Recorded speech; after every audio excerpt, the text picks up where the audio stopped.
Mr. Alfred Frejo, I'm sorry if I butchered your name. Can you hear me? You should be able to unmute yourself. Yes, I can hear you. Okay. It's Alfred Fryho. Thank you. Okay, I'm sorry. No problem. You're going to have the ability to share your screen when it's time for you to give your presentation, so you can unmute yourself at that time. Okay. Thank you. Happy to do that. Thank you.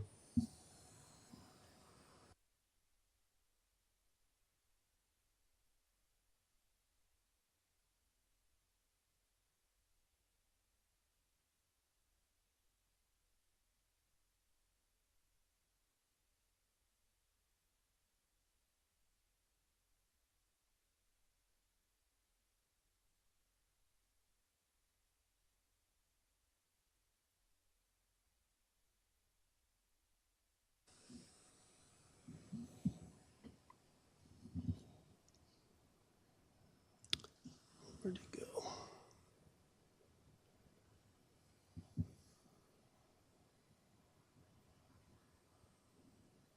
Where'd it go?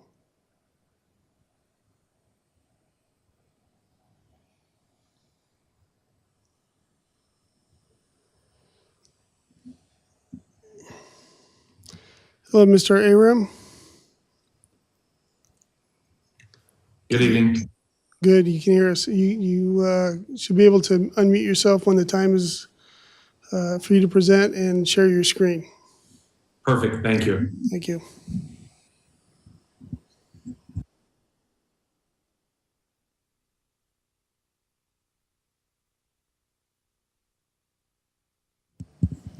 Commissioner Duarte? Are we all ready? Yes, we are. I believe everybody that's required to be here is present. Just want to reiterate that this is completely over Zoom and there's a lot of participants. So transferring between participants may take a second or two. If you could give me a few minutes of patience during that time. Okay, Thank you. thank you.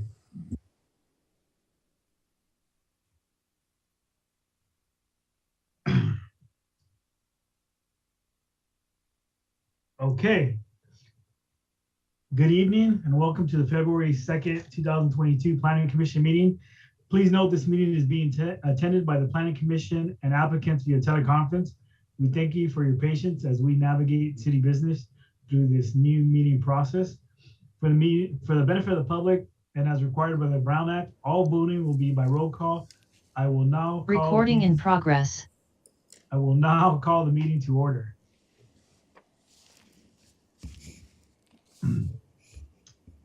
Planning Secretary Canwell, can I have a roll call, please?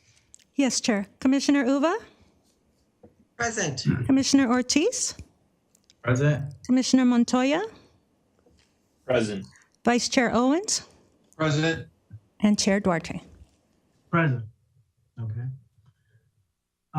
Now's the time for any planning commissioners if they have any announcements, requests for future agenda items, or conference and meeting reports. Vice Chair Owens? Mr. Chair, I have none. Thank you. Thank you. Commissioner Montoya? I've got nothing to report as well, Mr. Chair. Commissioner Ortiz? Thank you, Chair. Nothing to report today. And Commissioner Uva? Nothing to report. And okay, and I have nothing to report either. So moving on to presentations. Does the Deputy City Manager have any presentations for tonight?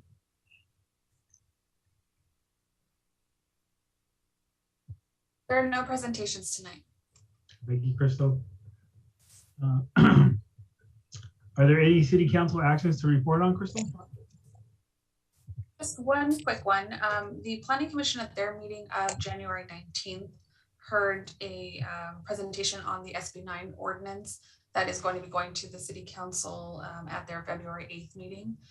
The reportable action for you tonight is that on their meeting of January 25th, the City Council considered an urgency ordinance to immediately put into place all of the standards that the Planning Commission reviewed at their January 19th meeting. And they did vote, there were 4 present, they voted unanimously in favor of approving that. So those ordinance standards are in place now while we're going through the public hearing process for the permanent ordinance. Thank you. Okay, moving along to the public hearings. The public hearing for site plan review application PLN-21-00137 located at 8350 Firestone Boulevard is now open. Does the secretary- go ahead. Chair Duarte, I will need to abstain from this hearing. Item number 1, as I own a rental at 11410 Dolan Avenue, which is within 500 feet. Thank you, Commissioner Rua. Does the secretary have proof of publication? Yes, we do. Okay. Crystal, can you introduce the staff person presenting this item? For tonight, we'll have our senior planner, Alfonso Hernandez, giving the presentation. All right. Thank you.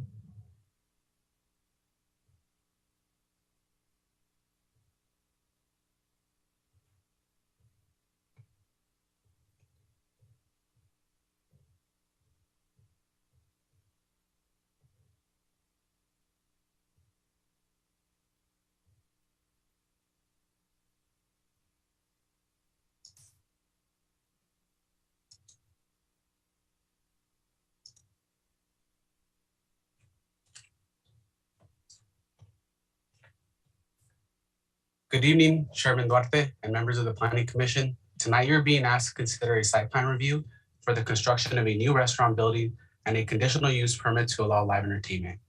The applicant is Tyson Boyko, and the restaurant is Ojos Locos Sports Cantina. Also, I would like to note that the restaurant will be operated under a Type 47 alcohol license and will have outdoor dining. These elements are typically analyzed under a CUP. However, they are not specifically listed as part of this CUP because these are elements categorized as by right in the city's downtown. This is an aerial of the tenant space outlined in red. It is located at 8350 Firestone Boulevard at the southwest corner of Firestone and Dolan Avenue. Outlined in yellow is the existing building footprint. Here is a segment of the city's zoning map. The property is found within the downtown Downey specific plan. The properties to the north, east, and west are also zoned downtown Downey specific plan. Some of the occupants of these properties include Wells Fargo and Embassy Suites to the north, Dollar Tree and Grocery Outlet to the west, and CVS to the east. Also directly to the north, in front of the subject property, is a city-owned parking lot. Directly to the south is a 105-foot wide railroad segment. Just south of the railroad is a hospital medical arts zone property and a vacant manufacturing zone property. The hospital medical zone property is developed with senior citizen condos. Here's an image of what the site looked like in June 2020. This is soon after it became vacant. Here's an image of what the site looks like today. Some background. The size of the lot is roughly 0.96 acres. It is an interior lot with one frontage off of Dolan Avenue. The existing building was constructed in 1969. It was most recently occupied by Denny's. They were there from 1987 to 2020. As I mentioned, there are two parts of this application. First, we have the site plan review. The applicant is requesting approval to construct a new 8,947 square foot restaurant building. The proposed FAR is 0.2145. Proposed height is 21 feet. The site will also experience a major renovation and landscaping with 10% of the site being covered. And the site is able to accommodate 59 parking spaces. The applicant falls within the minimum required development standards. It is not seeking any exceptions or waivers. And lastly, for reference, the total planned occupancy is 349 patrons and 50 staff members at any given time. Here is the proposed site plan. For orientation, Dolan Avenue is at the bottom of the image and Firestone is at the right of the image. Outlined in red is the proposed footprint. In regards to circulation, the site itself has 3 different points of ingress and egress for vehicles. These are located off of Dolan Avenue. There are 2 additional access points on the city-owned parking lot, one off of Dolan Avenue and the other from Firestone Boulevard. Here's a view of the proposed floor plan. Again, for orientation, Dolan Avenue would be located towards the bottom of the image, Firestone towards the right of the image. The red represents the overall building footprint. The area outlined in blue is the dining area. In this area, you can find seating and televisions throughout, and at the center, there's a large bar. Outlined towards the bottom right is in yellow is the outdoor patio area. The area outlined in green is the back of house kitchen and bathrooms. This is an image of the front elevation facing Firestone Boulevard. The building uses a mix of materials. The diagonal wood planks are a 6-inch teak wood plank. There are large amounts of glazing in the form of roll-up glass doors. There's a spandrel black glass to the right of the building where the back of house is located. There are black metal awnings over all windows, and a matching black metal canopy is covering the outdoor dining. Surrounding the outdoor dining is a decorative metal wire fence and exposed wood railing. The columns of the canopy cover will also be exposed wood. And lastly, the rest of the building material will be sand stucco.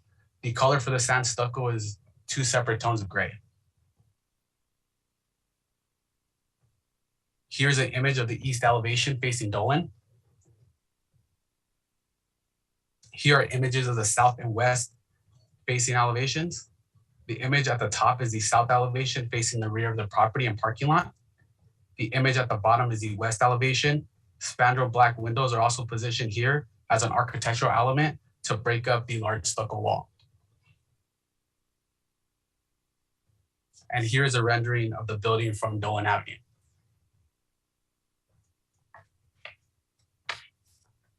The second part of the application is a CUP for live entertainment.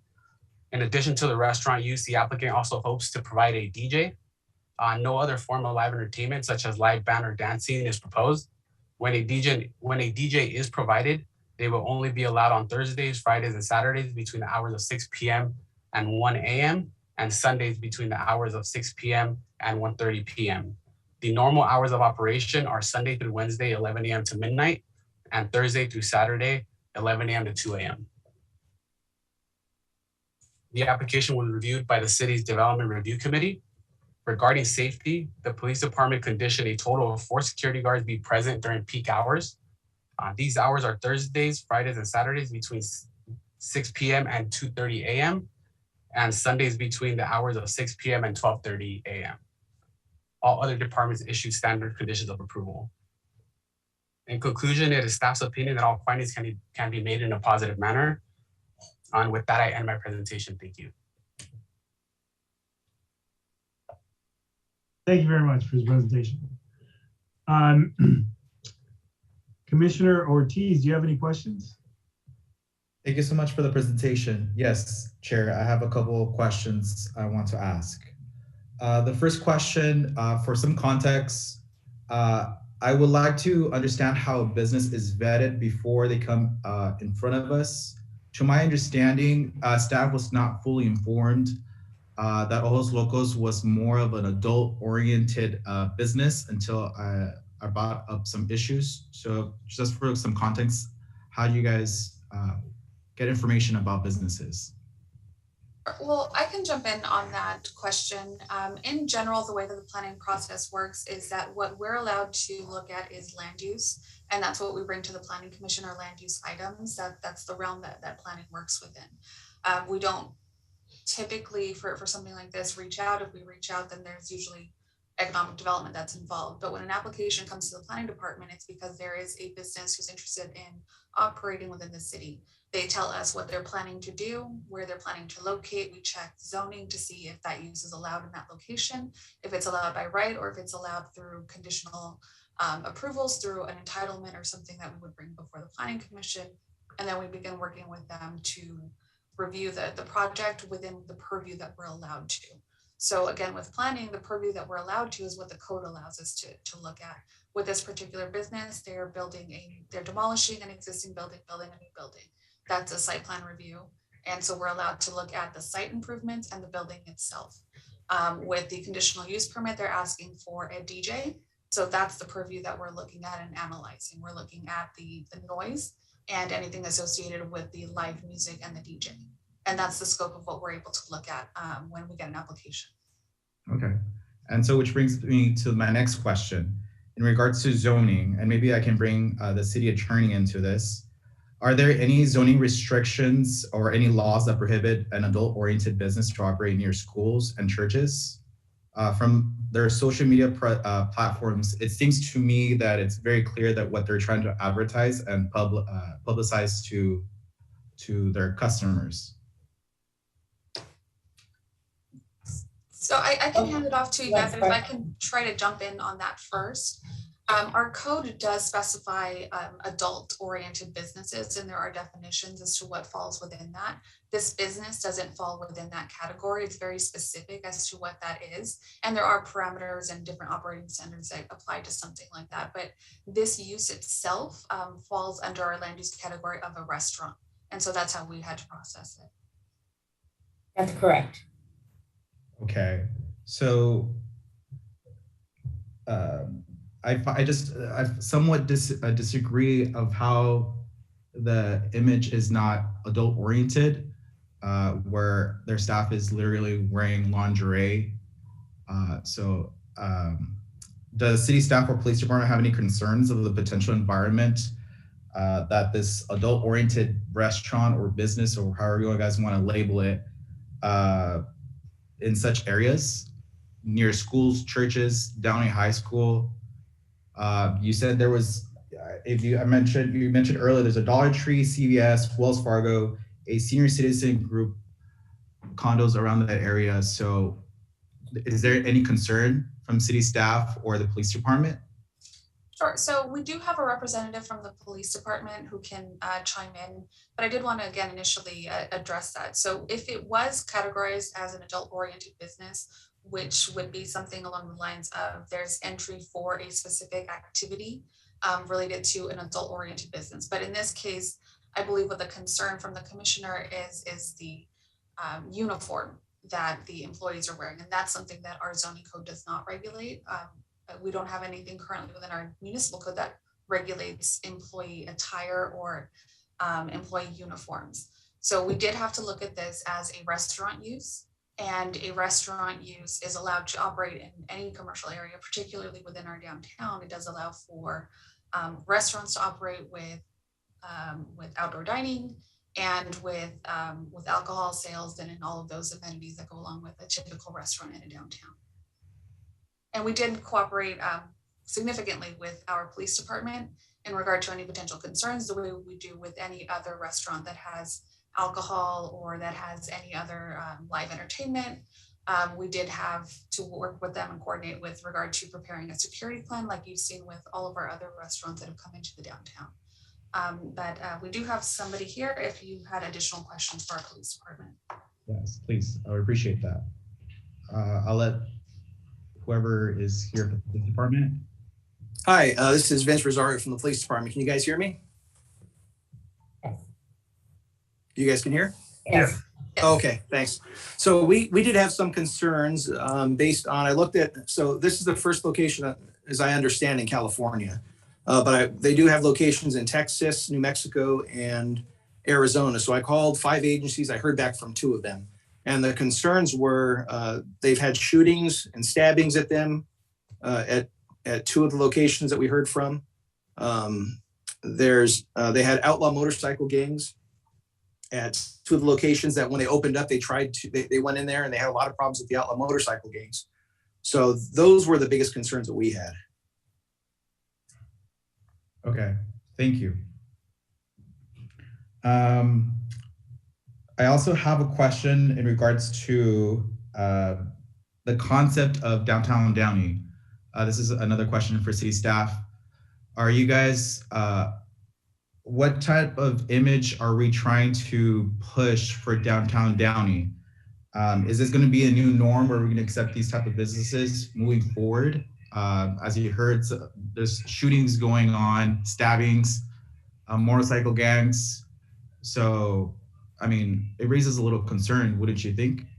Oh, absolutely, which is why we definitely wanted to make sure that we were coordinating closely with our police department.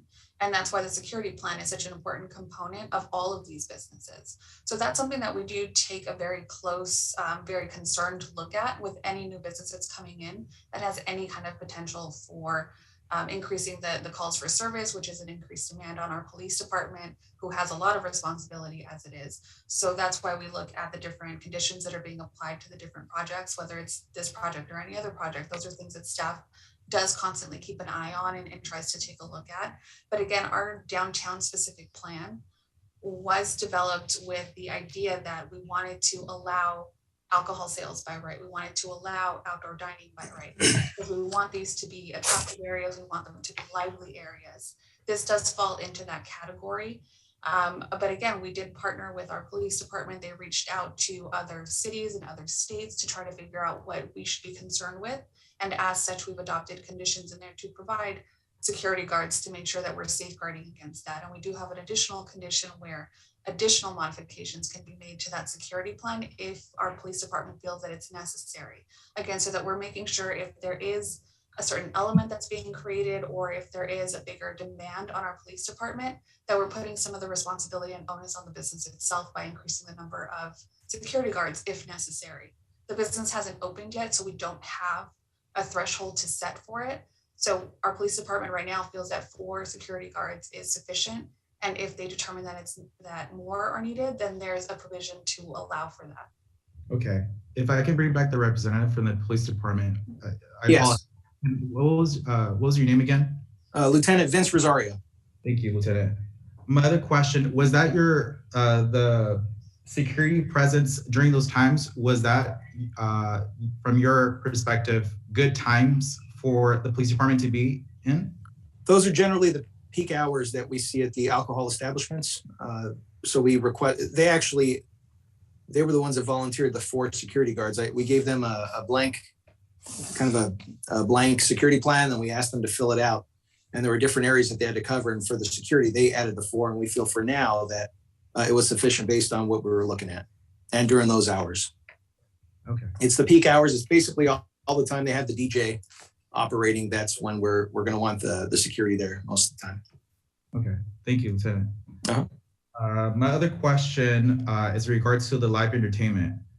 So they're only going to have live entertainment Thursday through Sunday. So there's not going to be any live entertainment Monday, Tuesday, or Wednesday. Is that correct? That's correct. There won't be any others allowed. And I think the applicant will speak to it later, but they don't plan to have the live entertainment every day, those days. They'll have it periodically, maybe once a month or twice a month.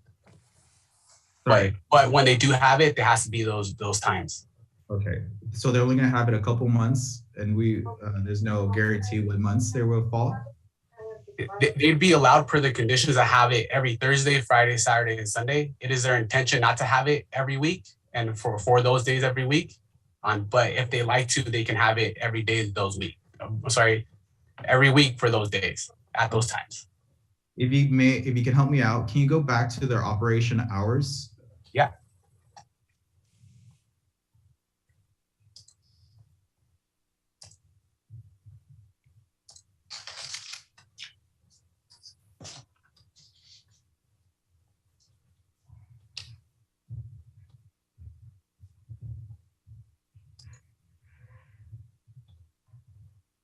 Here we go. Thank you. Sunday. Okay, and then Thursday from 11. Okay, and then patio will be open at all times too?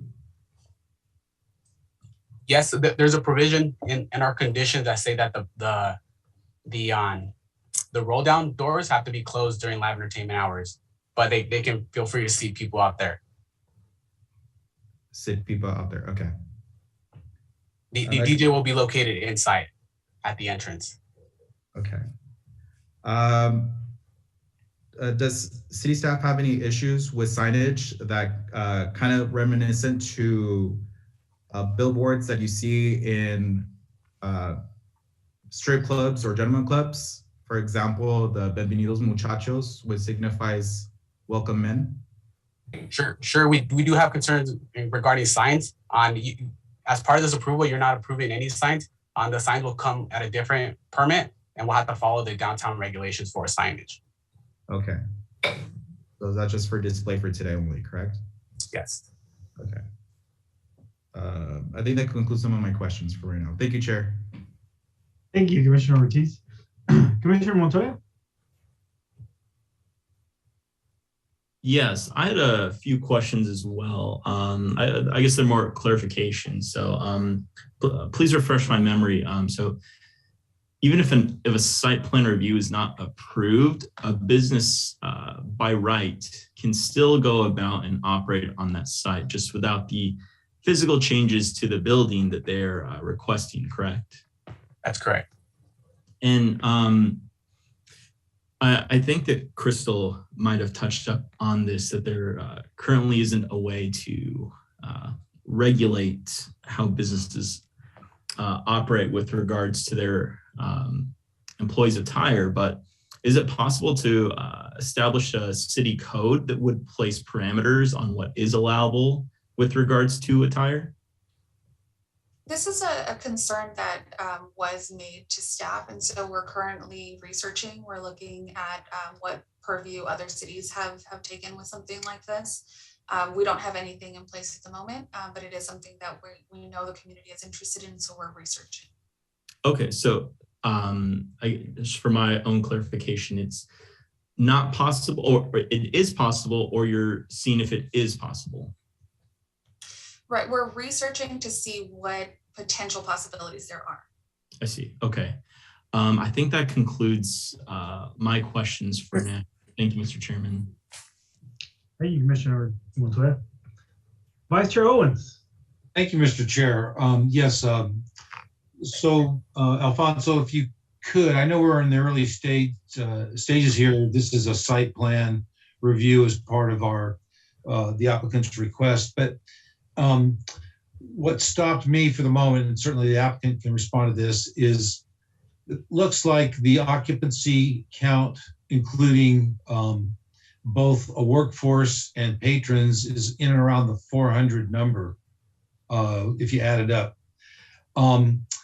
To the south on the site plan is, the neighboring senior citizens facility and another, big open lot across from the railroad tracks. Do you know, or the applicant again can answer this, is there a proposal for any wall, to kind of contain what's going on, on that property from spilling over, into the railroad easement in the event there's a train running across there? Everyone kind of gets what I'm talking about. Is there going to be any other containment proposed by the applicant, if you know? And that's my question. Thank you. Sure. There is no wall proposed, but there is landscape screening in the form of trees and hedges. Okay. All right. Thank you. And thank you, Mr. Chair. Thank you, Vice Chair. Okay. I have just a couple of questions here for Lieutenant Rosario. Yes, sir. Yes. So, I see that, the 4 security guards, part of the plan. I think you guys are comfortable with that. My question is, does that increase if there's a pay-per-view event? That's just the bare minimum that we're requesting right now. We would still, the security plan, it's a preliminary one we received. So we could even increase it once we see the layout and everything, once we see it in person, if the police chief, if we report back to her and she feels that there's more security required, then we can revisit that and add for more, but 4 at the bare minimum when they have the DJ. Okay. And they also have security Monday through Wednesday. They lowered it down to 2 security guards because they don't have the live entertainment. So we were comfortable with that initially. Okay. And, the reason for me asking that is I know we had an incident at the Buffalo Wild Wings during a pay-per-view event. So we just want to see if, because of that event, we forecasted maybe having a little more beefed up security if they have a pay-per-view type event. Yeah, that's something we would consider. We can we can see what kind of events they're going to hold, and depending on what type of events there are, then we can ask for them to have more security guards during special events. Okay, thank you. And then Alfonso, in terms of the live entertainment, we know it's just the DJ, there's no dancing. In terms of their outside seating area, is there live entertainment permitted there or not? The DJ specifically is supposed to be located at the front door inside. On the roll of doors are supposed to be closed when the DJ is active, and so no, it shouldn't be going towards the outside. Okay.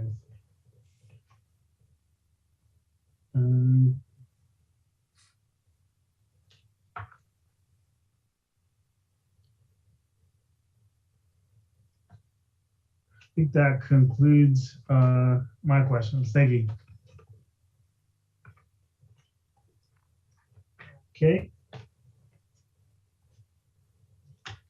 Okay, moving on. Before we begin the public hearing, I'd like to remind members of the public participating telephonically that the city's meeting rules contained in the Downey Municipal Code prohibit any conduct that disrupts, disturbs, or interferes with the orderly conduct of the meeting, even if you are participating telephonically. Each speaker should have 3 minutes to address the commission. Members of the public wishing to address the planning commission regarding the public hearing for item PLN-21-00137 only may now call our teleconference line at 562-299-6622. For those who submitted comments via email, your comments will be read into the record and no further public comment via teleconference will be permitted.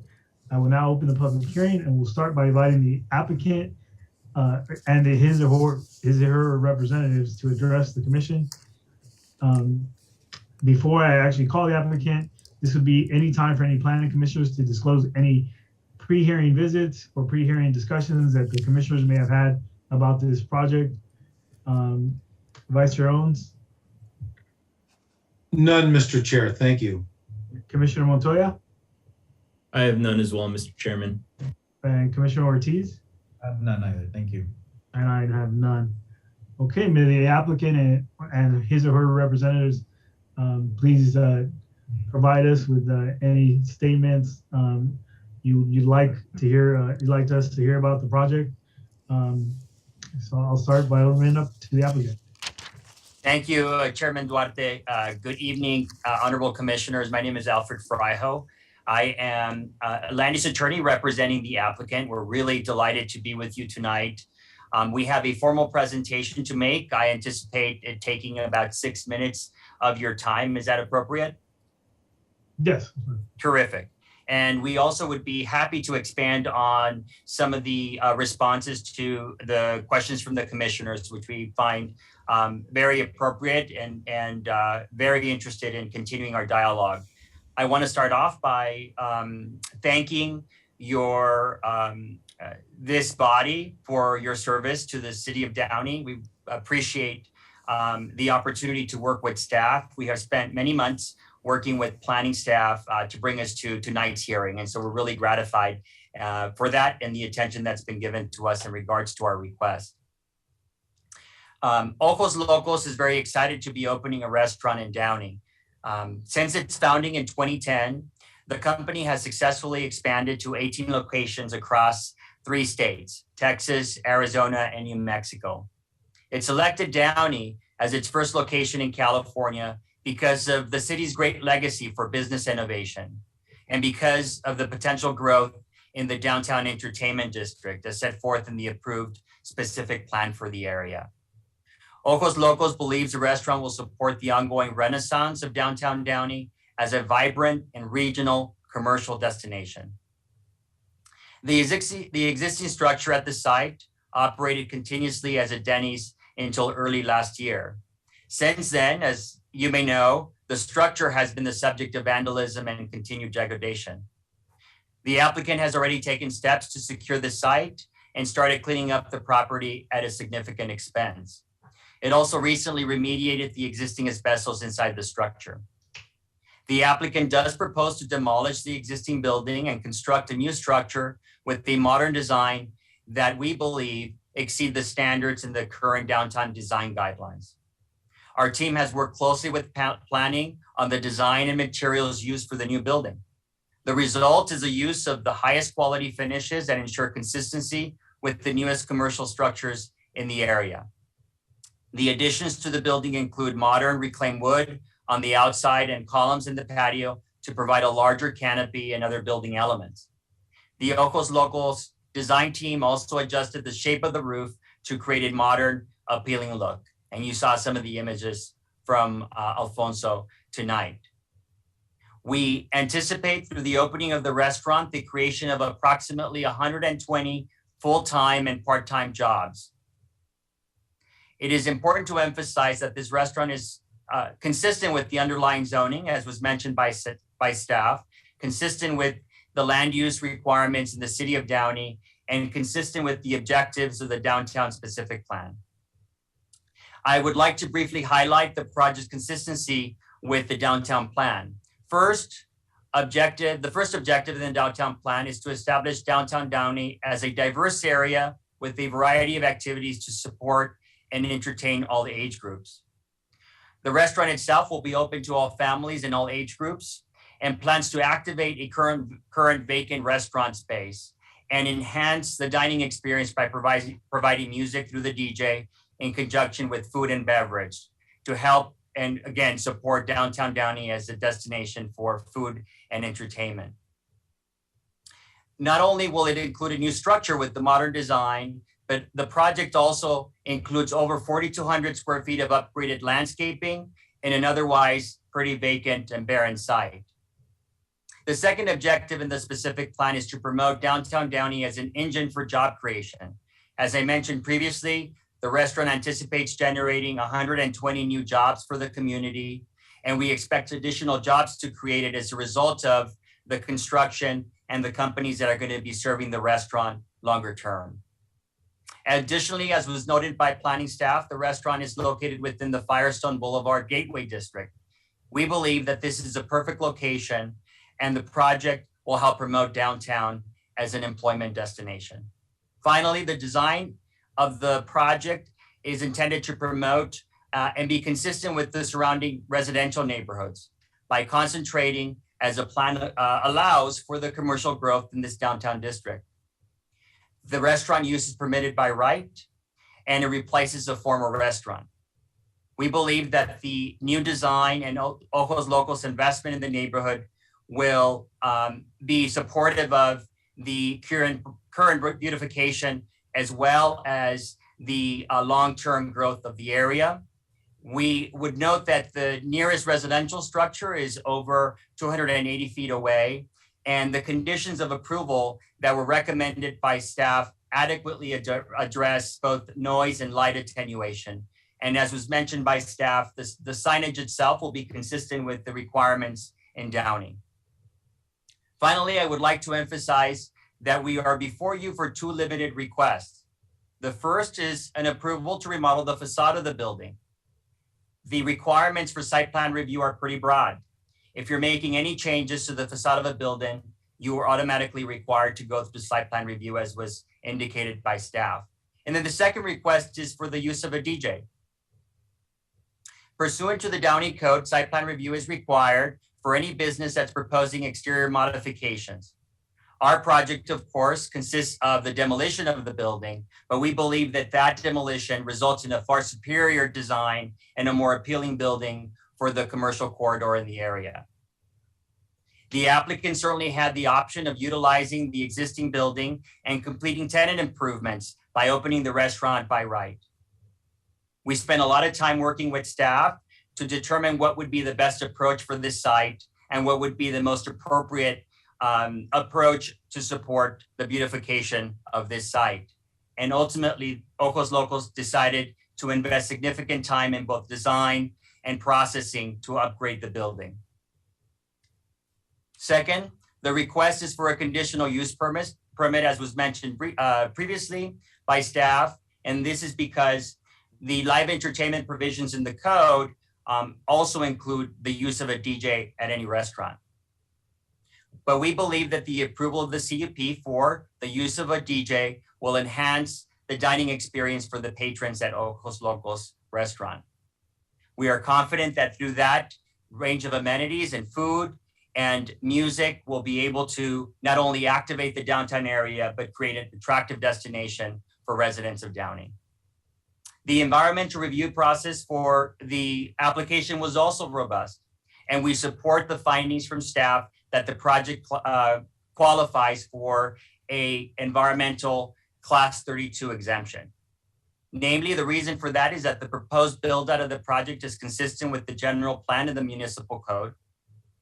The 40,000 square foot site is smaller than 5 acres. That typically triggers additional review.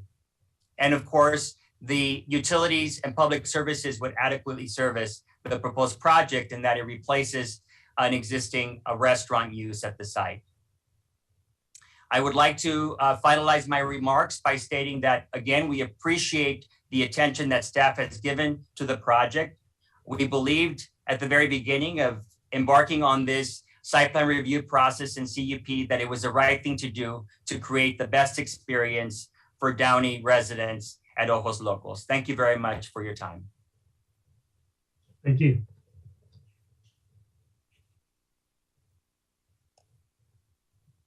Okay. And Chairman Duarte, excuse me, I'm happy to address some of the questions that were raised by the commissioners if appropriate at any time. Yes, that's what we're heading to right now. Commissioner Montoya, do you have any questions for the applicant? Yeah, just one question I wanted to clarify. Will the restaurant be having the same attire that for the employees that are present at the other locations, or are they open to adjusting the uniform? Commissioner Montoya, thank you for the question. We do intend to adhere to the standard dress code for the employees. I believe that some of the images that that may have been posted on social media relate to the kind of special events that are permissible in other locations of Ojos Locos restaurants. No special events are proposed here in regards to that. And so the employees would adhere to the standard attire that is commensurate to other types of businesses that are already allowed in California. I would say also, Commissioner, with all due respect, we are open to working with this commission, open and flexible to consider any additional input that you might have in relation to that. We are mindful of the fact that a dress code is currently not adopted in the form of an ordinance, but that doesn't prohibit us from volunteering to continue to talk to staff about that request. Certainly, we assume that any ordinance that might be adopted would apply to existing businesses. And so we're here to invest in Downey, and we're here to continue to work with this commission and staff long-term. Okay, thanks. So, so that's good that they would be open to at least working with the city with regards to the dress code. And to be clear, you said there would be no themed attire at the Downey location? That's right. And it's really, as staff indicated, when we talk about the use of the DJ, it's really designed for special activities around celebrations of sports events, festivals and holidays. That's really the extent of our special events, and no proposed type of attire that would change from our standard attire for employees would be anticipated or permitted, because there's no additional events that would be allowed as part of the operations at the restaurant. Okay, thank you. Mr. Chairman, that concludes my questions for now. Thank you. Thank you, Commissioner Montoya. Commissioner Ortiz? Thank you, Chair. So Commissioner Montoya asked one of the questions I had. My other question would be in regards to safety. Can you talk to me a little bit about how the other locations handled such concerns of stabbings, shootings, and how you will address here in our city? Absolutely. Thank you, Commissioner, for that question. We do take security very seriously. That was one of the pieces of our operations that we were very open with the city in terms of making sure that before we completed other types of design features for the project, whether it was for noise attenuation and the like, it was about security. We submitted our plan. We had that security plan reviewed by the police department. It has since been approved. I appreciate the officer that presented today because it's consistent with our thinking, Commissioner, that we continue to have those conversations. We're going to have 4 guards. We volunteered that number for Thursdays through Sunday. To the extent that there is a need for additional security, we're certainly open to that. As I mentioned in my presentation, there's 18 locations currently in 3 states, and we're really proud of the security and protocol that we've implemented. I would say, Commissioner, to share with you new information that a new head of security has been hired for the company to oversee all security operations for all of its locations. That officer is a former FBI employee. We believe that his qualifications are appropriate to continue to enhance the safety and the experience of our customers, and we rely on that. We want to make sure that we continue to attract business to our establishments. There have been some incidents that have occurred, and we have certainly been mindful of the fact that our security protocol needs to be addressing any kind of gang affiliation. We have very strict requirements as it relates to attire and any other types of form of affiliation to gangs that might be present in someone's attire or even tattoos, for example.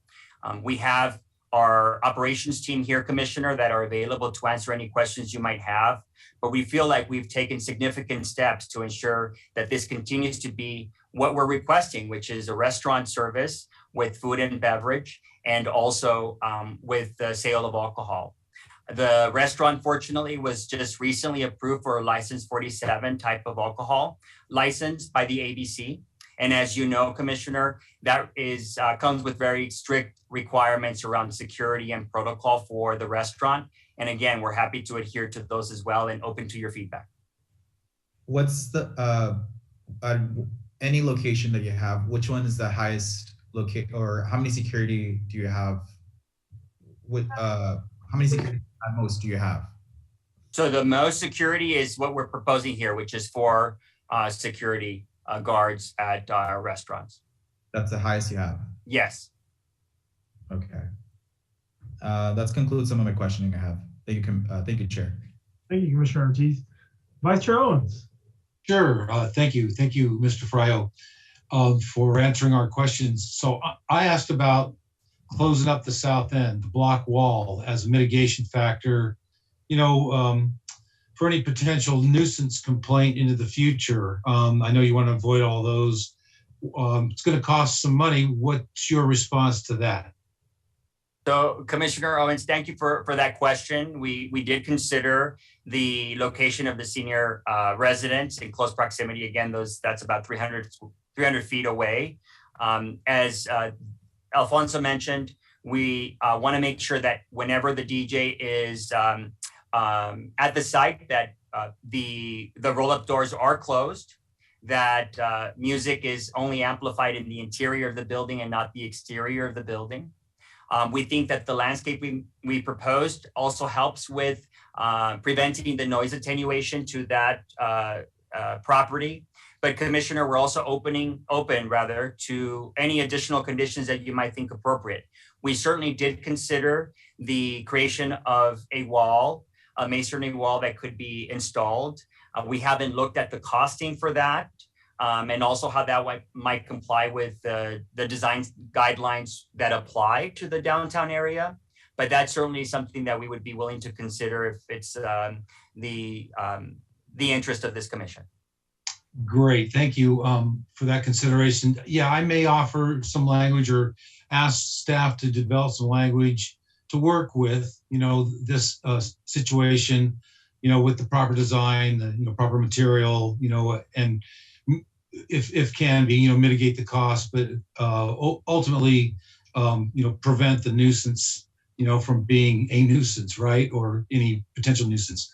All right, the second thing that I may condition or ask for some language on, I'm big on hybrids and photovoltaics and plugins. So any proposal in your parking lot scenario for charging stations to attract that type of clientele? So Commissioner, we're mindful of, thank you for that question. We're mindful of the green building standards in California. And we have parking stalls that are in excess of the code required parking. So that certainly gives us the flexibility to install and potentially level 2 charging stations, Commissioner, if that's something that might be of interest to the commission.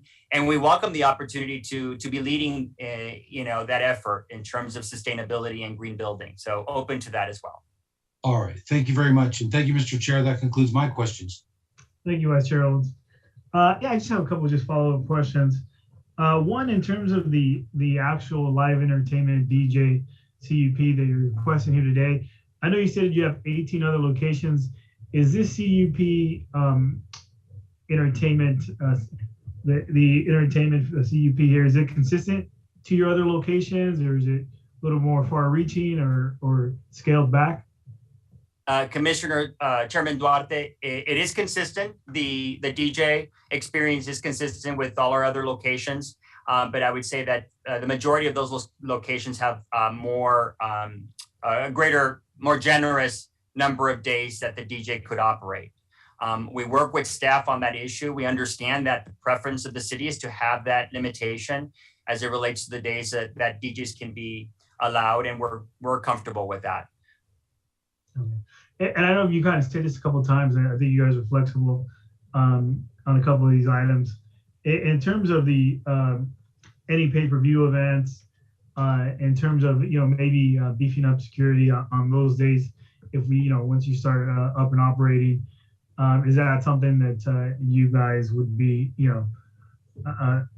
amenable to increasing the actual security and when there's actually those type of events going on?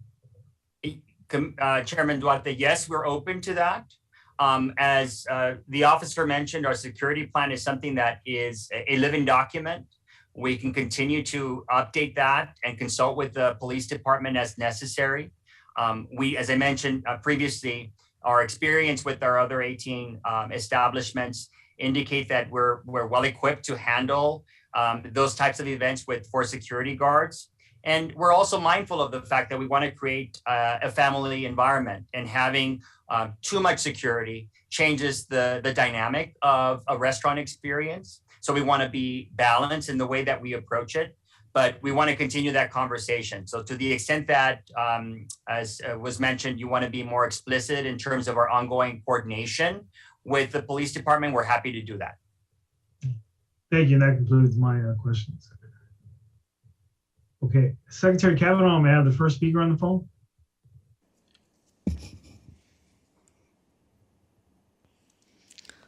Public speaker, please state your name. Your time begins now.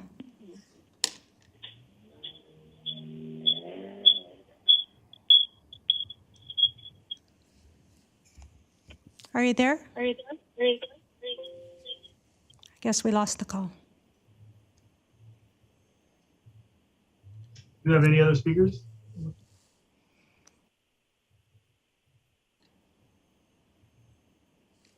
Public speaker, are you there?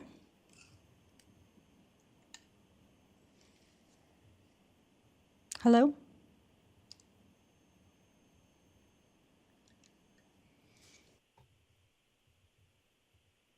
No other calls. We do have written public comments.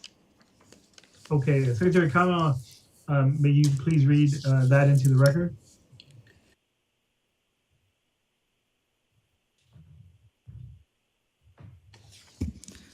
From Bijan Rodnia to the members of the Planning Commissioners, my name is Bijan Rodnia. I am the property owner of the subject site. First off, I would like to thank the Planning Department for having such high standards in architectural and landscaping for new developments and working so hard to make our city more beautiful and functional. This property is zoned for heavy commercial and entertainment and is also located on the most intensified commercial section of Firestone Boulevard. This property is budding industrial zoning in the south and is unique with an active railroad track that goes through the south side of the property. The proposed use and the Embassy Suites Hotel across the street would complement each other, creating a nightlife of entertainment and food, thus promoting tourism in the area. With our brand-new state-of-the-art building, not only will it enhance the way the area looks, but it will also create at least 50 full-time jobs, lots of sales tax, payroll taxes, and considerably higher property tax. I truly believe approving this project will be a win-win for everyone. Thank you again. All the best, Bijan Rodnia.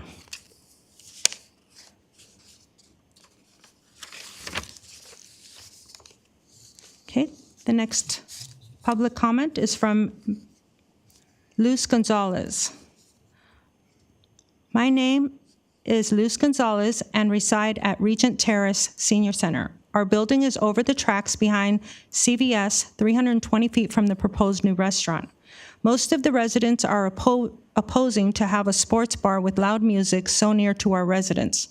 Please take in consideration that most of our residents are over 65 and some are bedbound. There's also 2 nursing homes near our building and will also be affected by this. I'm emailing you because we're not able to assist the meeting in person,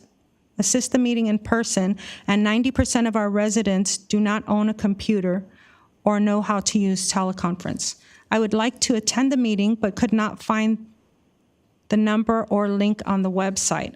I'll appreciate very much if you could speak in our behalf. Thank you, Luz Gonzalez.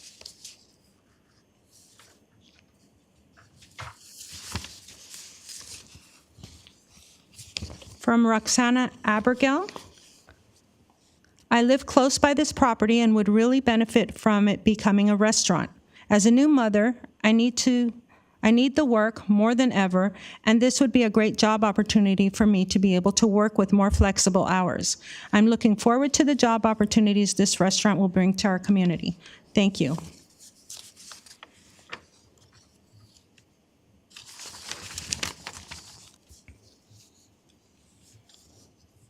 From Firestone Gas. Hi all, my name is Shayna Amanda and I reside in the city of Downey, California. My email is pertaining to agenda item number PLN 2100137. I am emailing you all today in regards to the proposed restaurant at 8350 Firestone Boulevard.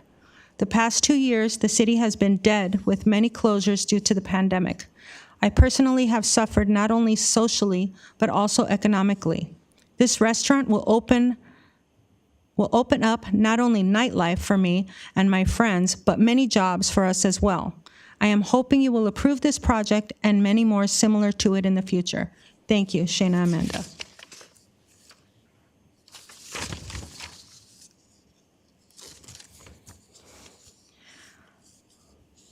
From RSHK, Dear Planning Commission, I have lived and run a business in the city of Downey for many years.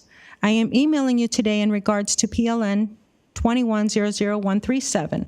It is to my belief that a new restaurant could be great for our city.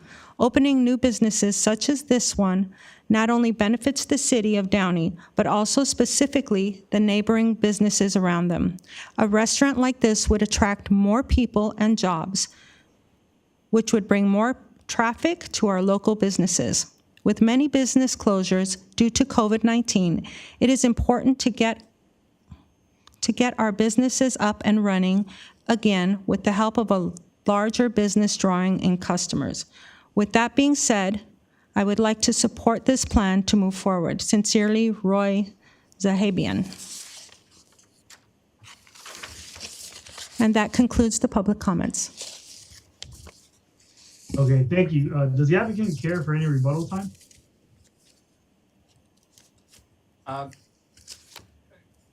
Chairman Duarte, this is Alfred Freyhel for the record. No rebuttal at this time. We appreciate the support that's been communicated and submitted into the record. Thank you very much. Thank you. Okay, I will now close the public hearing. The commissioners now will deliberate, take turns discussing this matter. Commissioner Montoya, what are your thoughts? I mean, I think it's it's a difficult decision. It's a restaurant that has a business model that seems to be successful in other locations in multiple states. And approving this CUP would definitely entail that this business can make the change necessary to update the building and, as stated earlier, provide many jobs to the site and to the city and continue to develop the downtown Downey area per the goals of the city master plan. But, I do kind of see the concerns that, there's a potential for loud music, that there's concerns of the tires of the employee, as well as the safety concerns that could be drawn to the establishment. So, it's these are factors that weigh in, and I think that this is more of a statement. I think that these are things that we need to consider when making this decision. And that concludes my thoughts for now, Mr. Chairman. Thank you. Commissioner Ortiz? Thank you, Chair. So I share the same sentiment, and businesses attract like businesses, and I'm very concerned that Ojos Locos would be detrimental to the health and welfare and safety of our youth, specifically because it's so near Downey High School, senior citizens, and areas where families do gather. And as Lieutenant mentioned, there has been shootings and there have been stabbings and issues at other locations. And if I'm not mistaken, there was a shooting a couple days ago. And so it's a hard vote for me. I just don't know where we can draw the line. And I just have a question for city staff. If they can please help me out and clarify a little bit. You know what, I'd like to jump in at this point. Based on just some of the comments I'm hearing, let's go back to basics. The applications in front of you, the site plan, that has certain findings. And then there's an application for CUP for the DJ, and those have certain findings.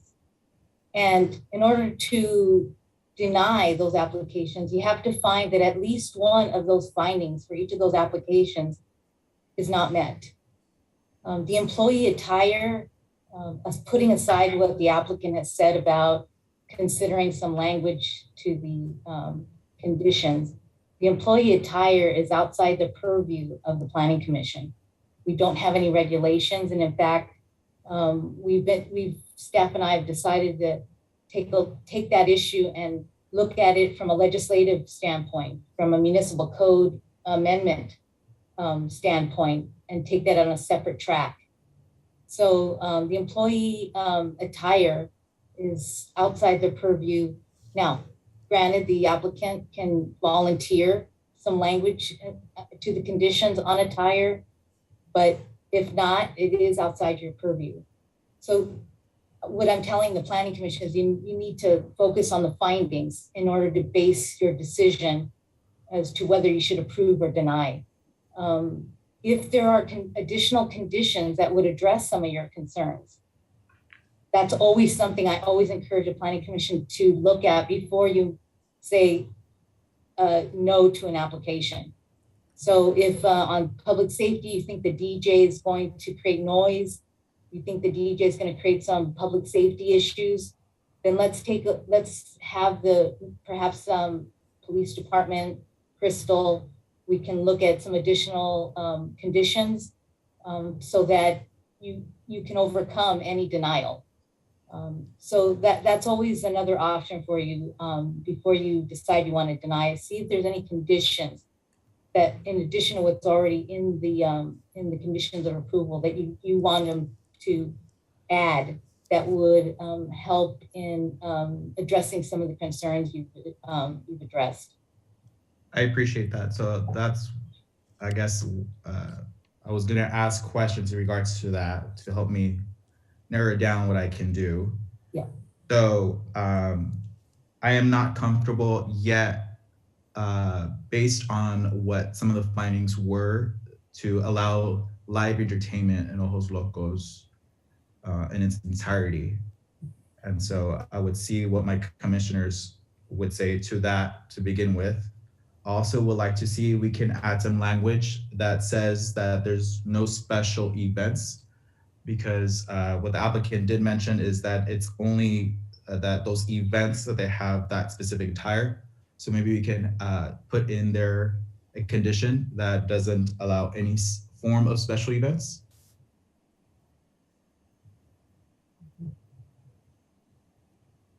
Are those your two thoughts there? Those are my two biggest thoughts, yes. Biggest thoughts on the CEP, okay. Vice Chair Owens. Thank you, Mr. Chair. So I appreciate the comments of my colleagues and take that to heart and, certainly pay attention to their concerns. I'm a little bit 180 in regards to my position or my thoughts on, this project. I say it's a full speed ahead. I believe the applicant and their representative, as we drill down into some of this, answered my question correctly, as far as being amenable to providing, if you will, a block wall or some barrier other than just landscape. So that, for me, answered a security matter. And I wouldn't ask the lieutenant to weigh in, but he may have a thumbs up in regards to a more permanent containment, scenario other than bushes, in the event there was a sizable crowd there that needed to be contained, or they had some mitigation measures planned. The other part of this project is in the facts. Basically Denny's operated there for the longest time. We all kind of watched the slow degradation of Denny's, COVID related and other things, of course. But back when that property was popping, if you will, if you'd been in there, there's a bar, attached to it. So that was King's Restaurant, and bar. It was a place to go, entertainment site in Downey. I agreed with the comments made by one of the persons that supplied the email, having it across the street or adjacent, to the hotel. It brings life. To me, it brings life into that spot. And I think that, again, I'm satisfied that the operator would definitely, do the mitigation matters to avoid any nuisance, because all that means is that they come back in front of us and we, squeeze down harder. We have the opportunity to squeeze down harder condition-wise. So I think this is right for that property. I think it can be mitigated, to adequate measures. The city pointed out, we don't really have a weigh-in on the attire. However, I believe city staff, the attorney, and the applicant will work, to satisfy.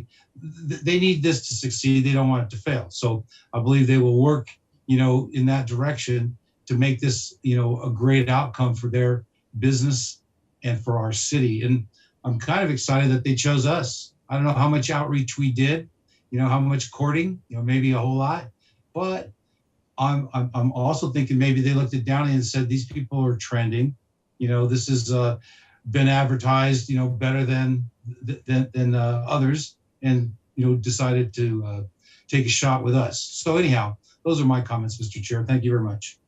Thank you very much. Okay, I think my thoughts, I think, again, we're here for the site plan review and also the CUP on the DJ live entertainment.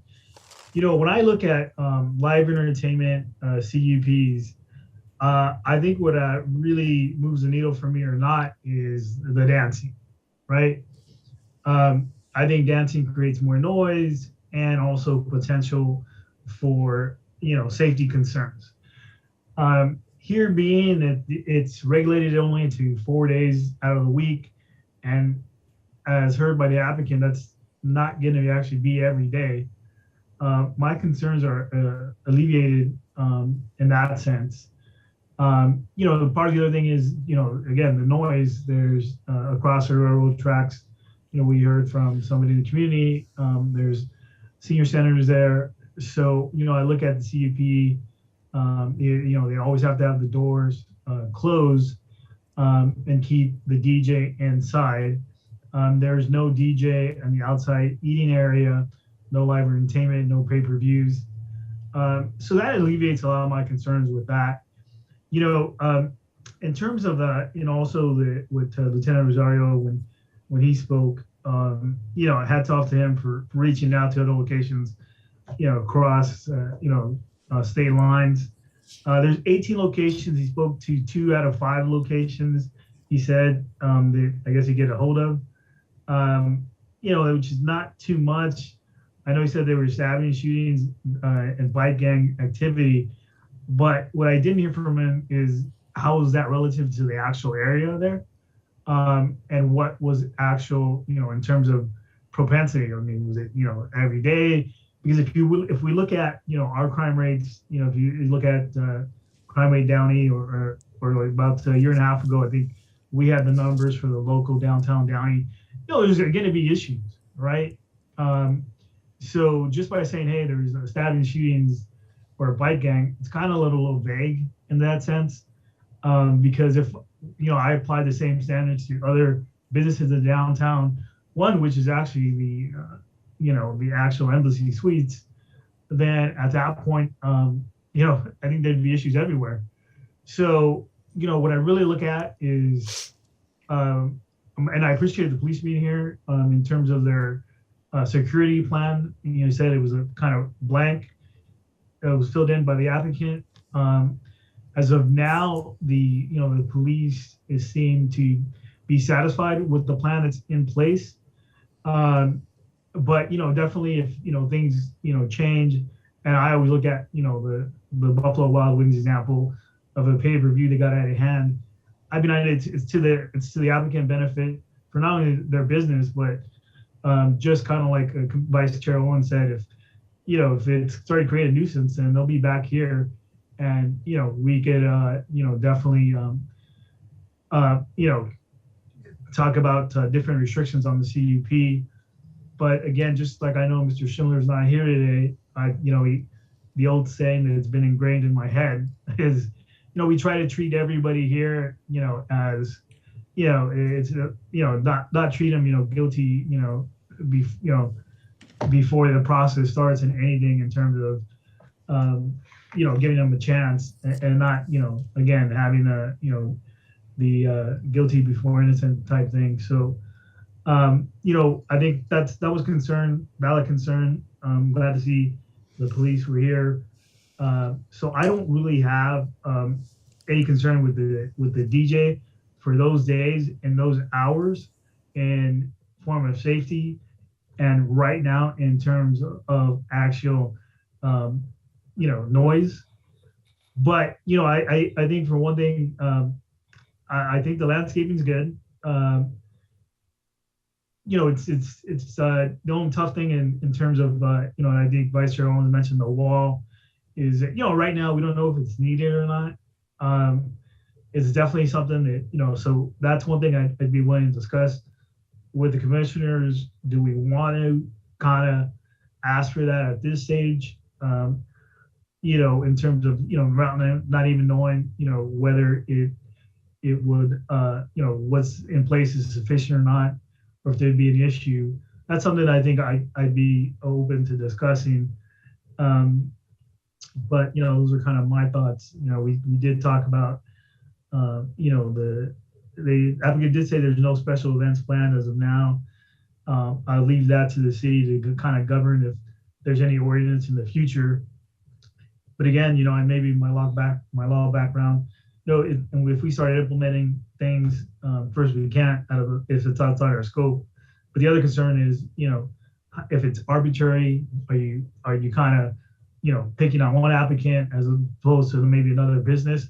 I think that's kind of where we can get in trouble as a city in terms of, if ordinance being, kind of arbitrary and kind of aimed at one applicant over the other. But, that's something that's probably going to in the future, be up to the city and staff in terms of, maybe coming up with an ordinance and having it apply to everybody equally. So those are kind of my thoughts, guys. Again, we kind of open it up for everybody here to discuss kind of the thoughts on that. If there's any other conditions on the CUPs, or if anybody has, wants to adopt a motion based on the existing CUPs that we have in front of us. So, I open up the floor to everybody to, I know we can't talk over each other with the Zoom, but, we'll be respectful of each other. So it's probably the easiest way to go about it. This is Lieutenant Rosario. Can I make a comment and clarify something? Sure. Okay, so the security plan, it's not finalized yet. I think it was said it was finalized. It's not. We have a draft form of it. So we gave them a template, and so they started doing that, and we were going through it. We sent it back for some revisions. So it's still in draft form, so it hasn't been finalized yet. Okay. Thank you for that. And one more thing, in terms of the what I heard from the other law enforcement agencies, one of the agencies I spoke to, it was in Texas. They said that they have 2 locations in that particular city, and they were frequented by the biker gangs. And it was the same thing I heard in Mesa, Arizona. When I asked them what type of another place they can compare it to, I told them we have Applebee's. I was naming a bunch of different locations. And he said the only thing that he would compare it to is a Twin Peaks, which we don't have, I believe, in California. And looking at some of the problems they were having at the Twin Peaks, some of the same problems they're having at Ojos Locos as well. So. Okay. Thank you, Mr. Ricardo. Sure. So based on that, I would motion to remove live entertainment. Okay, let's hold on for a second. You've got 2 applications. You've got one for the DJ, which is the conditional use permit. If you could potentially grant the site plan and deny the CUP. Yes, but you need to focus on the findings. So you need to let us know, because we'll need to bring back, if that's the direction you all want to go, we need to we'll bring a revised resolution back, but we need to know which finding for that CUP you don't feel is met, and you need to put some facts on the record. So it's not as simple as just saying, let's just deny it. You actually need to put something on the record that one or more of those findings for the DJ is not met. Otherwise, if you don't want to go that direction, are there any additional conditions you might want to impose on the CUP for the DJ that would alleviate some of your concerns with respect to the impacts the DJ might have on security or noise or any secondary impacts? And we got to be very careful here not to impose conditions that don't have a nexus to the CUP. Nexus is a legal concept that's required when you impose conditions. So if noise and DJ, there's a nexus there. So you could impose additional conditions that address noise impacts from a DJ. But going beyond that would, that things that are not related to the DJ, the impacts of a DJ, would not create that nexus that's required legally to impose a condition. So, so I put that out there for your consideration as well. Jared, can I comment? Yes. Okay, so this is to Crystal and city staff. So Crystal, in place already and not necessarily written in the conditions is our noise ordinance limits, correct? The 65 decibels or whatever those limits are. So for the purpose of only bringing this up, I don't know, and I would expect, I believe Commissioners Ortiz and Montoya might be aware that, or Duarte, because we've heard this before, maybe you guys haven't, but there are noise ordinance levels set, you know, so that things like live entertainment or a mic or a DJ, you know, aren't over the top nuisance. Yeah, it's condition number 30. Yeah. Okay, so it's in there. All right, so it's already in there. Okay, so with that being in there, again, just my additional comment would be that it's in there, so it's enforceable. And if it's out of hand, it comes back in front of us if we so choose, to recondition it, if you will. Yeah, for Right. the planning commission's consideration, in regard to noise, there is condition 30 that reiterates the municipal code setting the maximum decibel level at 65 dBA. We also have condition 22 that states the owner shall ensure that all entry and exit doors from the subject site remain closed during live entertainment hours of operation, again, to ensure that the noise stays within the building. Similarly, all windows of the business have to remain closed during all live entertainment hours, and that's condition number 23. Again, condition number 32, the rear doors to the parking area must remain closed when not in use. So when someone's not exiting, it has to be closed right away. And there are different conditions in regard to noise considerations. And I believe Commissioner Owens did suggest consideration of an additional condition for a wall along the rear property line to further mitigate any potential noise that might escape while somebody is exiting, because that can be a potential impact. So that's also available for the commission's consideration. Yes, perfect. Or people, in the parking lot chatting it, after the business is closed, or even before the business is closed. But on the scenario with the meeting conditions, or I'm sorry, meeting findings, my position on are the findings met in regards to the DJ? My answer is yes, they are, in my mind. So thank you.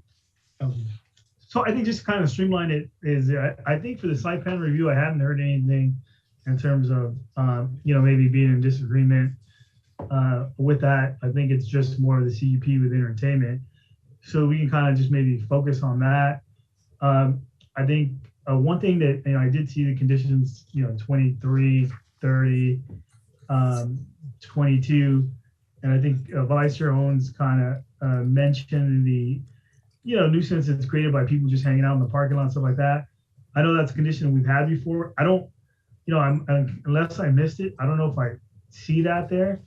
I think that'd be something to definitely include in there. So in terms of that would, help with any noise issue with having a live entertainment.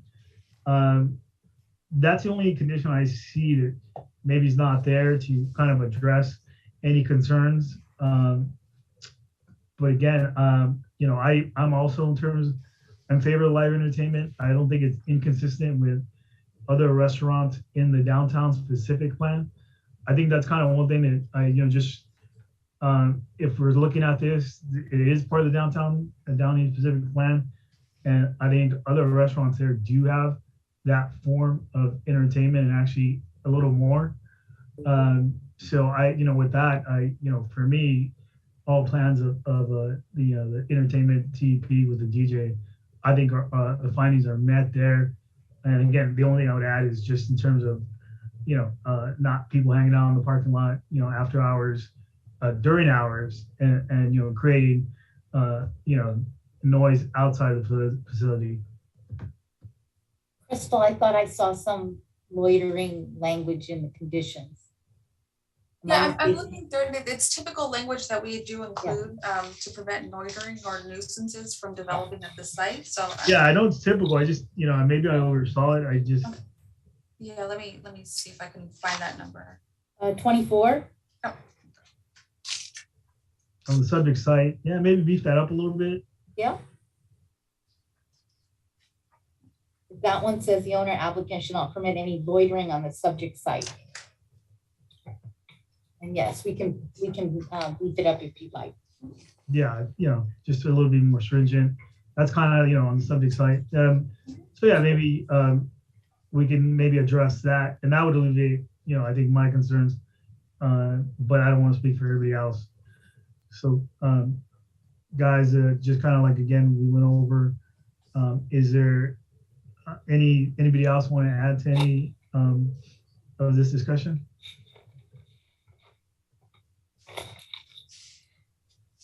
So we're still talking about the DJ and meeting the findings there, right? And not the site plan. You haven't moved to the site yet, Because Well, you know, yeah, kind of like what I stated is I didn't hear anything that, you know, with the site plan that anybody was in disagreement with. So I was kind of focusing on the CUP for entertainment, but we can definitely, you know, it's not closed. We can discuss it. I just thought I heard more varying opinions on the DJ live entertainment type CUP. So, you know, my whole thing, and I think you mentioned, you know, you felt that the findings were met on that. I did too. I would just kind of like to beef up the loitering aspect of the CUP to make it a little more stringent on that.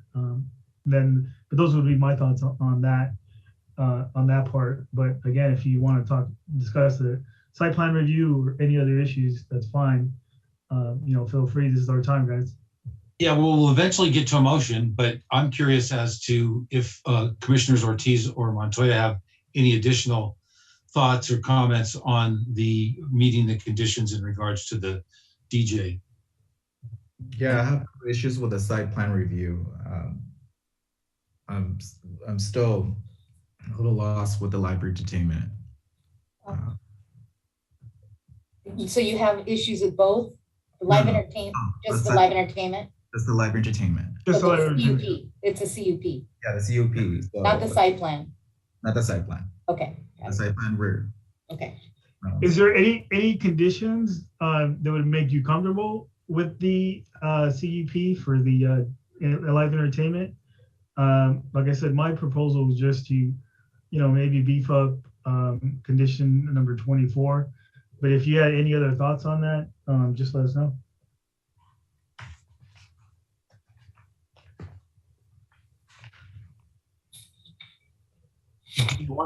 Do you want to continue discussion, or do you want to take a motion on the meeting the findings on the CUP?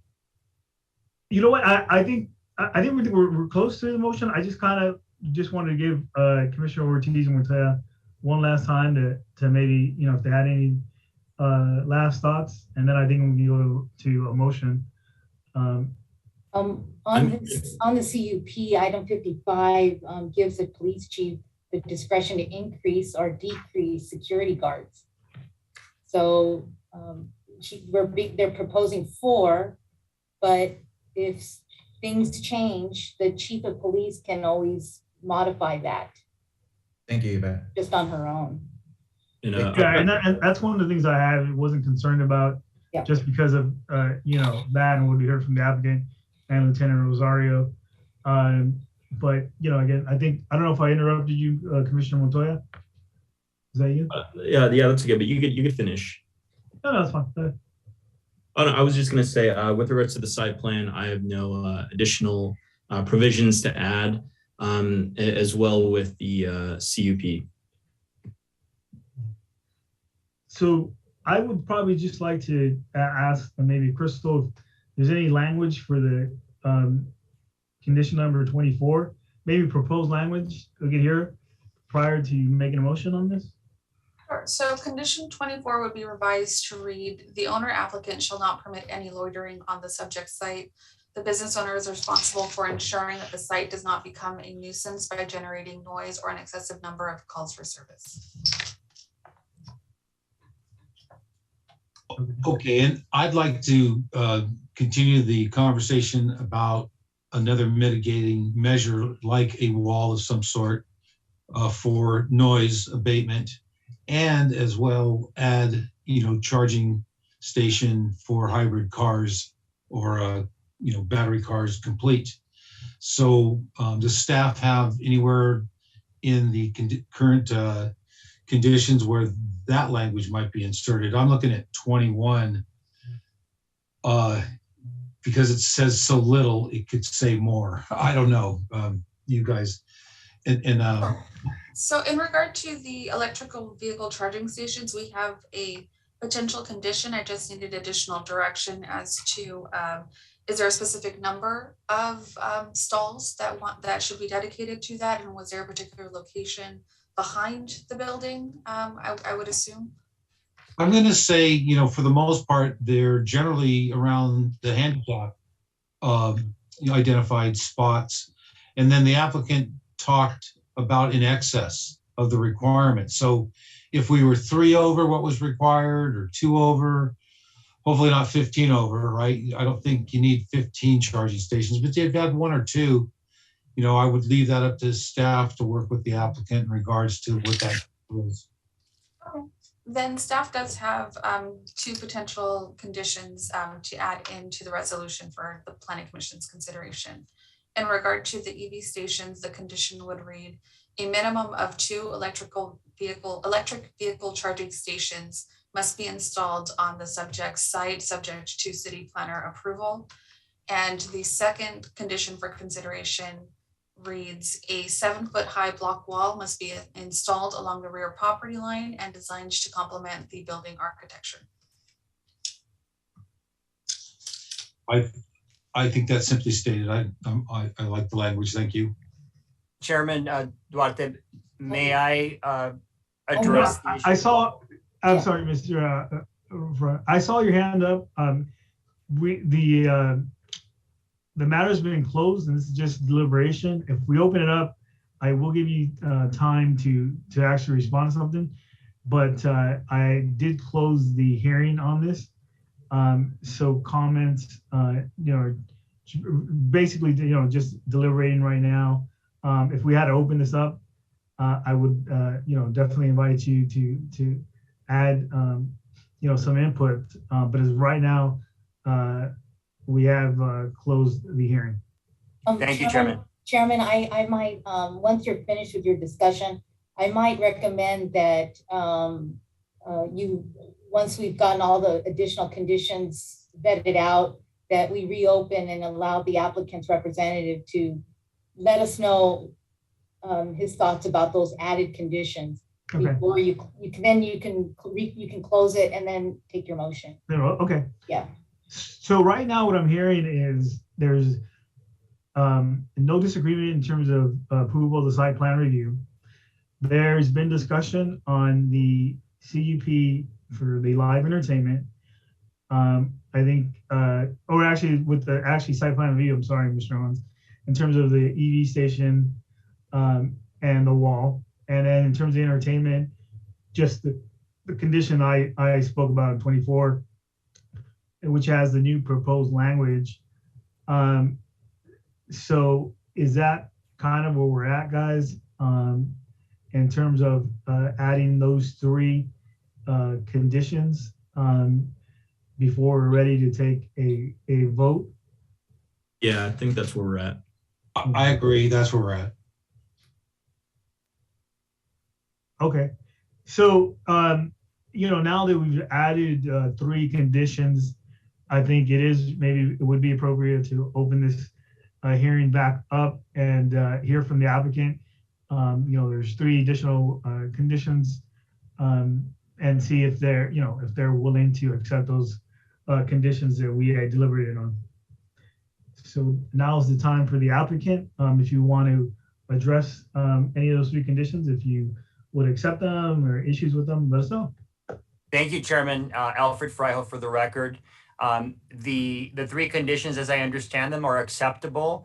I would like to clarify the one related to the wall that Vice Chair Owens indicated. We're certainly open to that. There's a couple concerns we have. There is a 4-foot easement that abuts the railroad tracks there.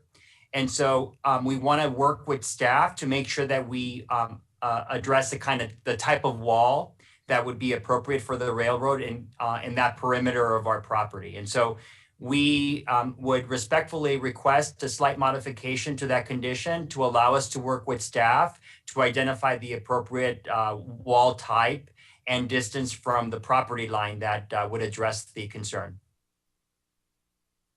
Okay. So if we could just add language that would allow us to consult with staff as to the appropriate type of wall and location. Okay. Thank you. And with that, I will now close the public hearing again. Oh, I'm sorry, Chair. In regard to the appropriate type of wall, is that to mean that a block wall is not what the applicant is seeking? Because when it comes to noise, a block wall typically would provide the most attenuation for that. May I address that? Yes. Oh, great. So we've been consulting with our design team, Ms. Landavazo, excuse me, and they indicated that there is some prefabricated material that could provide as effective a barrier in terms of noise attenuation. Ultimately, we would leave it at the discretion of staff to determine the most appropriate material to use, but we would like to spend some time consulting with you and would defer to you as to the final approval. Okay, that's clear. Thank you very much. And with that, I will now close the public hearing.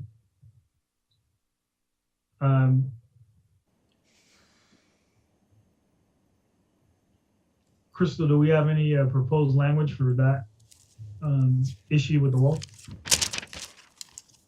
In just a couple seconds. Sorry about that.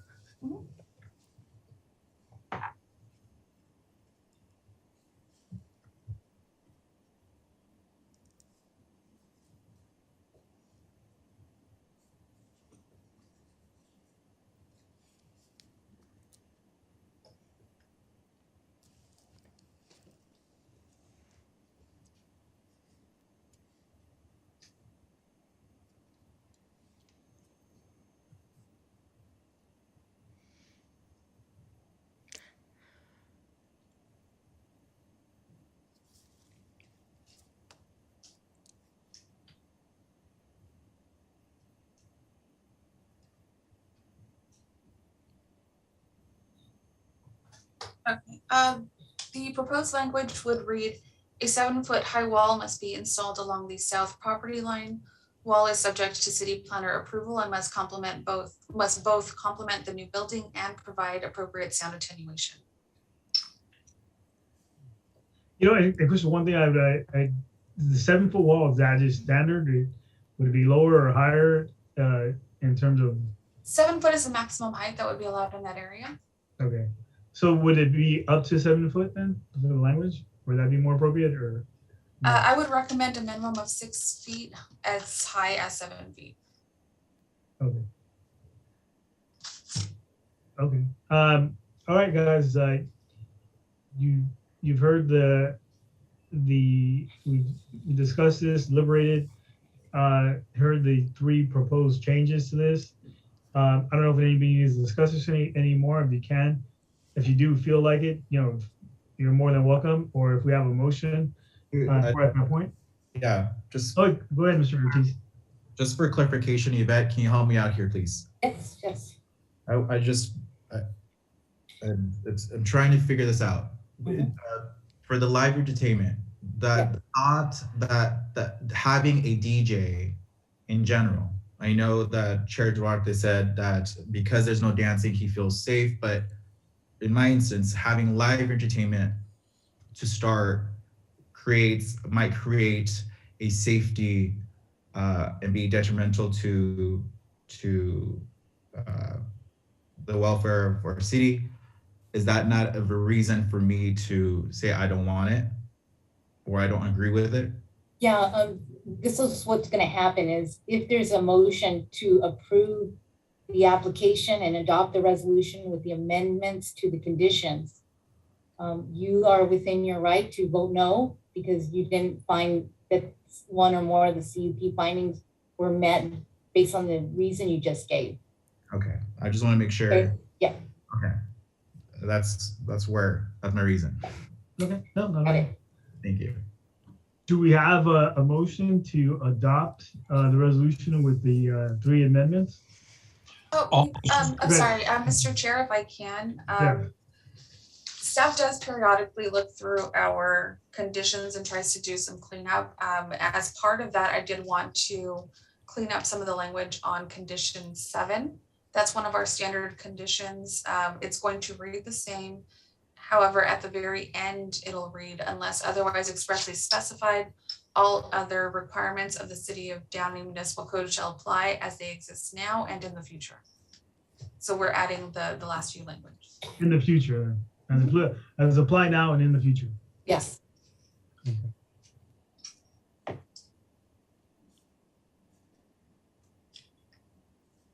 So right now there'd be 4 amendments. I don't know if anybody wants to discuss any of the amendments with the.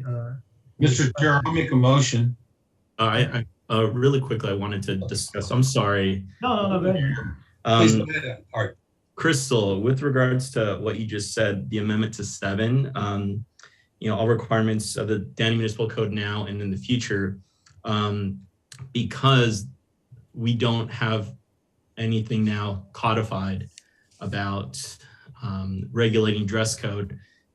If the city in the future were to establish a dress code, that would, condition 7 would then apply that to all businesses, correct? Yes. Okay, all right, thank you. That concludes everything. My apologies for interrupting. No. No, now make the motion. So that would be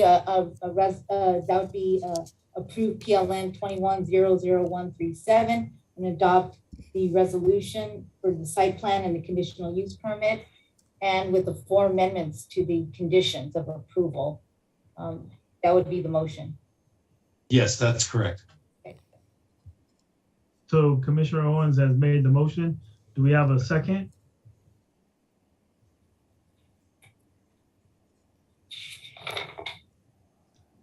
I'll go ahead and second that. Okay, and Mr. Montoya seconds that. So Secretary Kavanaugh, we have a roll call vote. Commissioner Ortiz? No. I'm sorry?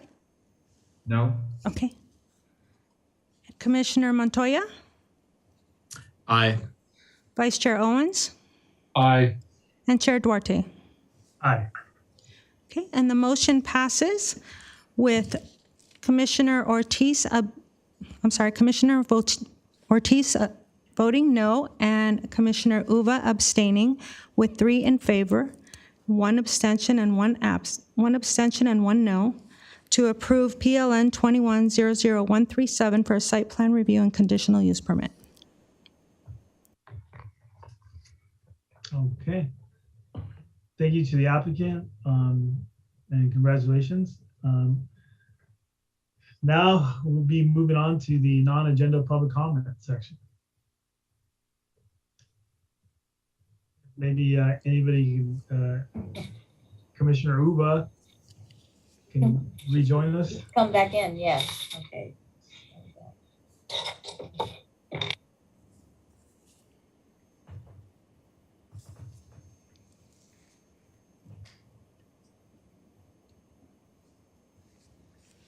She's back. There she is. Okay, glad to have you back, Commissioner Uva. Okay, going on to non-agenda public comment section. This portion of the agenda provides an opportunity for the public to address the Planning Commission on items which are within the jurisdiction of the Planning Commission and not listed on the agenda. It is requested but not required that you state your name, address, and subject matter upon which you wish to speak. Please limit your comments to no more than 3 minutes. Pursuant to the Brown Act, and no discussion or action other than a brief response, referral to the city planning staff, or schedule for a subsequent agenda shall be taken by the Planning Commission on any issue brought forth under this section. Before we begin the non-agenda public comment period, I'd like to remind members of the public participating telephonically that the city's meeting rules contained in the Downey Municipal Code prohibit any conduct that disrupts, disturbs, or interferes with the orderly conduct of the meeting, even if you're participating telephonically. Each speaker shall have 3 minutes to address the commission on any issues that are within the commission's jurisdiction. Members of the public wishing to address the Planning Commission regarding non-agenda public comments only may now call our teleconference line at 562-299-6622. For those who submitted comments via email, your comments will be read into the record and no further public comment via teleconference will be permitted. Secretary Kavanaugh, may I have the first speaker on the phone? Chair Duarte, there are no calls nor written public comments. Okay, great. So moving along, we will now close the non-agenda public comment section. Moving along to the consent calendar items here. We have two items to discuss. There's the bylaws resolution, updating the Planning Commission meeting rules and regulations, and also the December 15th, 2021 minutes. Again, before I open the comment period, I'd like to again remind Members of the public participating telephonically, the city's rules contained in the Downey Municipal Code prohibit any conduct that disrupts, disturbs, or interferes with the orderly conduct of the meeting, even if you're participating telephonically. Each speaker should have 3 minutes to address the commission on consent calendar items. Members of the public wishing to address the planning commission regarding consent calendar items only may now call our teleconference line at 562-299-6622. For those who submitted comments via email, your comments will be read into the record, and no further public comment via teleconference will be permitted. Secretary Cameron, may I have the first speaker on the phone? Chair Duarte, there are no calls for public comment. Okay. Is there any written public comment? No written public comments, Chair. Thank you. Okay, we will now close the consent calendar public comments section. I don't know if anybody wants to discuss any of these specific items, or if we have a motion to adopt one or both of the items on the calendar. A motion to pass consent calendar items number 2 and 3. Second. Okay, we have first and second. Secretary Cameron, will you please take a roll call vote? Commissioner Uva? Aye. Commissioner Ortiz? Yes. Commissioner Montoya? Aye. Vice Chair Owens? Aye. And Chair Duarte. Aye. And the motion passes with all 5 in favor to approve the consent calendar. Okay, moving on to other business, we have the election of officers. So I'll just open it up by saying I would have Mr. Vice Chair Owens nominated for chair of the Planning Commission. And you know, those are my thoughts on the chair. We can take this one or one each by itself, or do it all together, guys.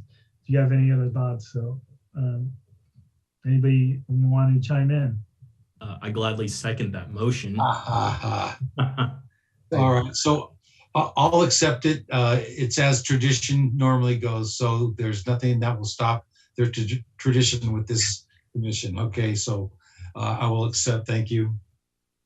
All right, so we have a first and second. We'll take a roll call vote. Motions. Commissioner Uva? Aye. Commissioner Ortiz? Aye. Commissioner Montoya? Aye. Vice Chair Owens? Aye, and thank you very much. Chair Duarte. Aye. All right, congratulations, Mr. Owens. Okay, now this is where it gets the interesting. We get into the Hunger Games type thing here with the vice chair. No, I'm just kidding. Does anybody have any thoughts on the vice chair in terms of, you know, traditionally we kind of go in order also, but you know, if anybody likes to say anything about that. I know that Commissioner Montoya and Ortiz kind of came at the same time, I believe. So, you know, I don't know if there's going to be a rock, paper, scissors, coin flip, you know, whatever it is. If anybody has any thoughts on that, you know, go ahead and let me know. Well, let's see. Do we have two opposing, you know, higher educational venues that either one are attending or graduating from? Do we have a UCLA USC thing going on here? Both of you, what, you know, what's going on here, right? Yeah.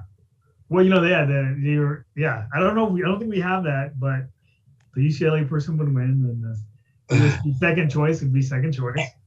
But I wouldn't rule out Miss Uva either. You know, it goes with tradition. We have, you know, currently a mayor and a vice mayor that are, you know, representing females, and it wouldn't be bad to have a vice chair here. But I don't know if the more senior gentleman would stand aside. I don't know. Okay. So, do we have any thoughts on you know, the vice chair? I guess again, it's traditionally Mr. Montoya and Ortiz. You guys have discussed it, guys, and we do have Miss Uva here too. I'm, you know, so I'm all ears. And then let's look at succession. So currently, Miguel, your council member is mayor. Next year, who goes into the mayor's position if council so decrees, and who is the vice chair candidate sitting here that may, be with that mayor? Because that's a nice succession when the mayor is seated and you're also the chair of the planning. I think that would be you. I think Sean Astin is the vice mayor, no? Well, Sean will term out in November. Yeah. So it will be someone, that works in this cycle, but how about into the next cycle? Well, that's what I'm saying, into the next cycle, next year, No, I don't know if we'll know. No, we don't know. We don't Yeah, we know. don't. They're gonna be starting from scratch. Yeah, starting from scratch. It'll be a Hunger's game or a rock, paper, scissors in that one too, because there will not, Mr. Ashton will be gone, termed out, 8 great years of service. So there is no succession plan. Then it has to be rock, paper, scissors, it looks like, short straw or, Is anybody interested in the position of There vice you go, chair? there you go. Let's ask. Anybody interested to be the vice chair? I'd be interested, Okay, saying so. You're it, Tag, you're it. So I Anybody nominate, else? Okay. I nominate Art Montoya then to serve as the vice chair. I second. Okay. we're Oh, there. okay, there you go. There you go. There.